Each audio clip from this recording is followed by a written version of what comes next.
Warning, if you hear any crying baby sounds in the background, don't stress. It's just my daughter, Aaliyah. So, we're talking about my journey to AGT. Well, interestingly enough, it didn't start in 2020. It actually started back in 2017. Shortly after I got married to my beautiful wife, Image here, I elected to stop doing poetry for a year because I wanted to dedicate my time and energy into just being a husband. Because being a believer and just a decent person, my first priority clearly became being a husband and taking care of my household and making sure that my wife had all that she needed of me. So I'm not doing poetry for a year, but then a homie of mine hits me up and is like, "Hey, yo, Brandon, man, you trying to go try out for America's Got Talent?" And I'm like, yeah, let's do it. So I do my registration online and my friend cats out last minute. I drive all the way out to the Bay Area at like 2 in the morning, get out there to go try out, do my audition. I'm there all day. Don't get out of there until like 4 p.m. Get done. They say, "Hey, if we're interested, we'll send you an email. If we're not, better luck next year." I check my email daily for like the next 3 months and I'm like, man, maybe it got lost. And then I see commercials for America's Got Talent coming on television and I'm like, well, I didn't make it. And so just kind of let that one die. I pursued other goals and other dreams. And I said, you know what, I'm gonna focus on becoming a better artist. And so I did. I created an album I was proud of entitled Deficiencies: A Tale from My Dark Side on iTunes and all streaming platforms now. And I went on tour. 10 months, 150 shows, kept myself very busy. And then my wife and I got pregnant and now we have a beautiful daughter, Image here. And I said, you know what, I'm gonna fall back on doing the performance thing again for a year because I wanna make sure that I'm home with my daughter, that I'm home with my wife. And once again, I hear about this whole AGT thing and I tell my wife, I think I'm gonna try out again. I can't give too many details about it, but there's only 2 poets who showed up out of the thousands of people in LA. And we were both in the same audition with a bunch of singers. And I knew the only way I could distinguish myself was if I was real and authentic with who I was. So I wrote a poem that was genuinely about me and some of the pain that I dealt with. You guys should know at this point it was about my sister. And I said, if I'm gonna get onto the show, it's gonna be being Brandon. And if I don't make the show, it's gonna be because I was being Brandon and not trying to be something else. So weeks go by, I get my email. Congratulations, you're moving on to the judges audition. And I get super stoked, super excited. I'm jumping for joy.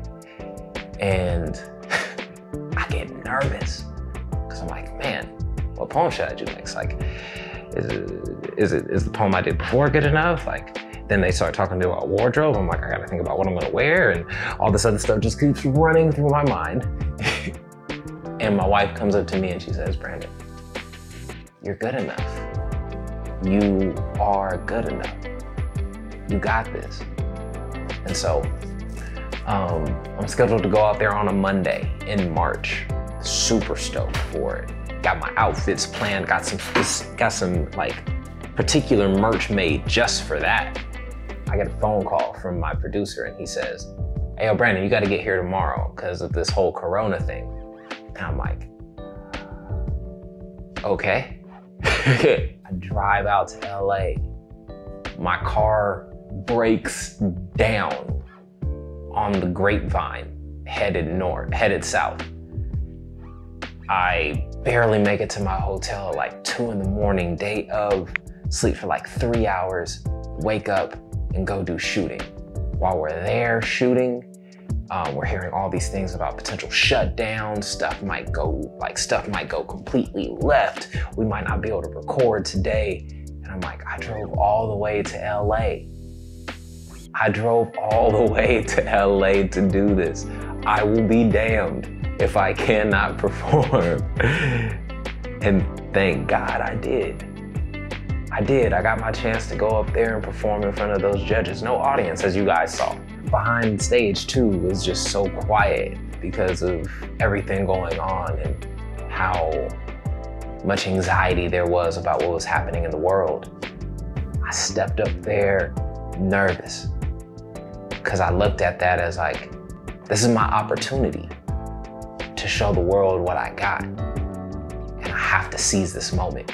When Simon said, hopefully this is on air because I'm recording this beforehand. When Simon said, I'm not all that into the poetry,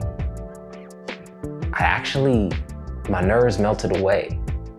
And instead my competitive nature kicked in and I said, well, I'm gonna help you understand what poetry can actually be. And ripped my poem, did it. And then when that gold confetti dropped, it was just a complete blur. Like, I don't even remember what the judges said. I didn't even remember the poem. I didn't remember the year's worth of work that went into it. I just felt the moment that was going on right then and there. And that was probably one of the most beautiful experiences I've ever had, was just being able to be rawly joyous without having to think. So yeah, that's my journey to AGT. Came with the bumps and bruises of not making it the first time, thinking I was super dope, to humbling myself, putting in the work, grinding and getting better, to then trying out again with no expectations and actually making it. And I know what some of y'all are asking is, well, what's next? Well, you'll have to tune in to find out. But in the meantime, make sure that you click the link below. I got some dope merch for you guys to be able to cop. In particular, the I Am Poetry hoodie is a must-have, in my opinion. So, love y'all, appreciate y'all, and I'll catch y'all next week.